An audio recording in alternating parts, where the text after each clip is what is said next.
So, make sure this, I'll turn this too, so you can see yourselves.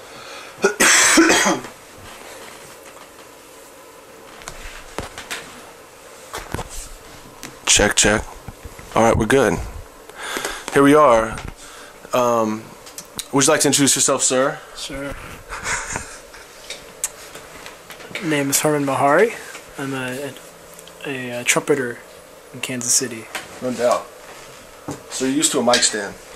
I am used to a mic stand. So maybe we can do something like this. Let's see how that sounds.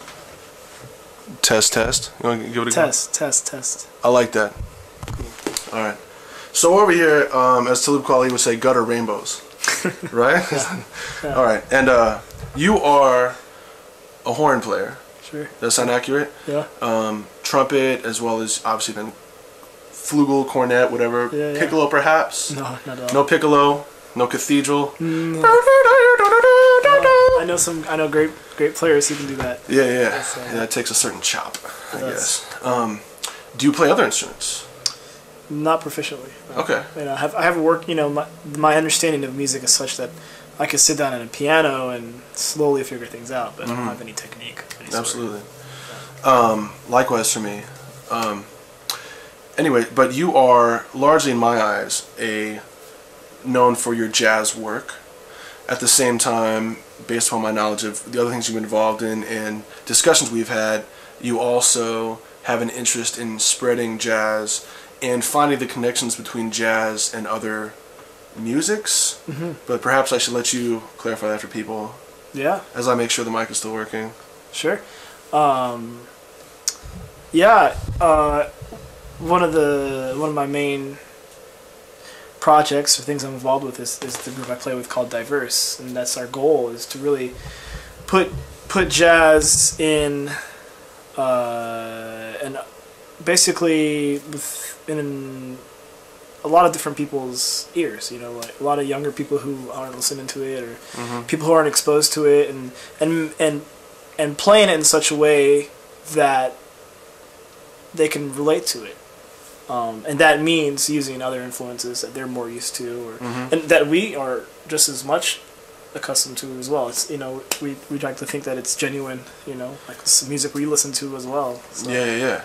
I mean that sparks a lot of thoughts. Sure. With respect to the perception of jazz, both within the culture, if you will, of jazz, traditional jazz, whatever that means, and then bridging the gap to those who may not have grown up listening to jazz, who may not have parents who like jazz, who may not really know how to approach it. Much like, let's say, a string quartet or something like that. You know, some might go into it and associate it with a certain commercial interest, you know, like Grey Poupon or something, right? And so for jazz, they might think, oh, it's cool and it's smoky and it's weird guys making weird music, and you know, I would explain it as maybe that perception would be, it's hard to find the melody. Yeah. If you're not perhaps musically inclined, or you don't perceive in a certain way, and I'd like to hear your thoughts on this, it may be hard to figure out how the notes may or may not make sense. Yeah. That then translates into a perception of which players are good and bad, perhaps, because what do you hear when you listen? Again, I apologize, but this is our first one being back, so Hermon, I have to thank you first of all for your patience. Sure, of course. The crew was a little busy today. We had another shoot earlier, and so how do you feel about just that perception of jazz? What are some of the obstacles that you find you have to work through and to bring it to a new audience? Well, you know, for instance, you mentioned that about melody, sometimes hard to find and stuff, and knowing that kind of stuff, or learning about that kind of stuff it helps us in our goal. You know, like figuring out what people have trouble relating to with as far as jazz music, so musically, it's you know, we try to do certain things on purpose. Yeah. It's such as like in the course of a show to test something to see how it goes over, or what was? Well, like, you know, like a lot of our songs, we try to put a good focus on the melody. You know, make sure the melody is really relatable. People can sing it. That's always a good test. And you know, a lot of what we do, like for instance, just in how we present ourselves and how we put together the set list, and what covers we play during a jazz set. That is, it all goes into trying to relate to people. You know, But yeah, there is that perception, you know, like, especially when you go listen to jazz, you know, like, if you don't know the melody, you've never heard it before, you're not there. It's not always clear where the melody is, and that, I mean, there's a certain, you can't expect musicians to just kind of be like, okay, well, I'm gonna do what they want to hear, but there has to be some give and take sometimes, you know, and I don't know. It's just it's a fine line, and it's kind of hard to, you know. But we've set our goal to be, you know, like, sort of pleasing the people, but we don't want to necessarily lose our integrity at the same time. You know? I feel like if an artist or you know artist and performer sometimes used interchangeably, but I feel very differently about them. But let's say that you're playing jazz in a setting, and let's say that you're attracted to doing that and have come into that because you have an interest in making this sound and in being a part of that feeling that you get from playing. I think that first and foremost you probably have to enjoy, right, whatever it is you end up being a part of, so that you're not just, you know, I don't know, it's like any job, I guess. Yeah. I mean, you know, whether you get paid for it or not, I should say. Right. That you need to enjoy it. And likewise, I mean, the thing of, you know, I wondered whether, as you were talking about relating to the audience, you know, from a DJ's perspective, it's kind of on the extreme because people are used to getting or giving requests, or they might think, hey, if you have this song, I'll have a great time. Maybe I'll ask the person. For jazz, do you find that finding that middle ground with respect to the songs you choose, how you perform, the rapport you have with the audience, whether it's over the microphone or not, is that tested based on gig to gig, or even within a gig, can you kind of feel out what you guys think you should do? Do you get requests?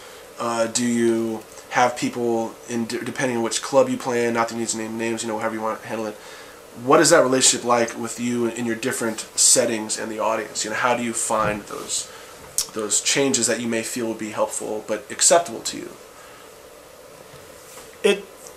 The changes are both gig to gig and song to song, you know, but for instance, our original songs are a blend of genres. Like we like to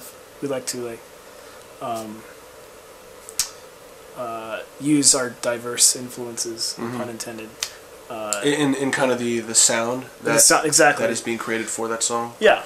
So there's not a lot of leeway as far as song to song because we have a book. You know, we have some covers we do of pop songs, or you know, like Stevie Wonder or Michael Jackson or whatever. You know, we have a few standards, and then we have our original music. So, you know, like the changes we might make song to song would be like, okay, well, let's make this one really pretty because we've been pretty loud. Yeah, you. So let's make this one really pretty and play melodic. Yeah. You know, or it could be as like, okay, and I love our drummer. You know, and Ryan Lee. Yeah. He's amazing. So it's like, okay, let's just let him go because people love drums. You know what I mean? And sometimes just give him a break and say, let's just let it. Yeah. Let's go for it. And you do that with a signal, or do you tend to present him as doing that as during the set, or? Well, he's definitely featured. So you know, we'll say like, like you said, song to song. So it's like, hey, well, let's do this song. This one has a section where he can open up and. Cool. Right. So in the midst of the song. Yeah. Just things like little things like that, or like you know, sometimes soloists are just playing too long.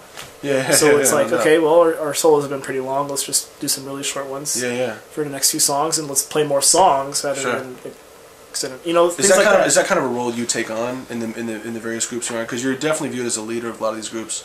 Is that something that you naturally do, or is it something that is discussed beforehand, as far as, or do other people do that? You know, maybe I'm wrong. Some people might. Yeah. Like with Diverse, I am more of a frontman than a leader. Okay. But I am the one who designs the set lists. Yeah. And you know, if I did say, hey, let's like shorten up the solos, people would probably do it. You know. But other groups that I may be a leader of, I for sure would be like, okay, let's. Yeah. You know.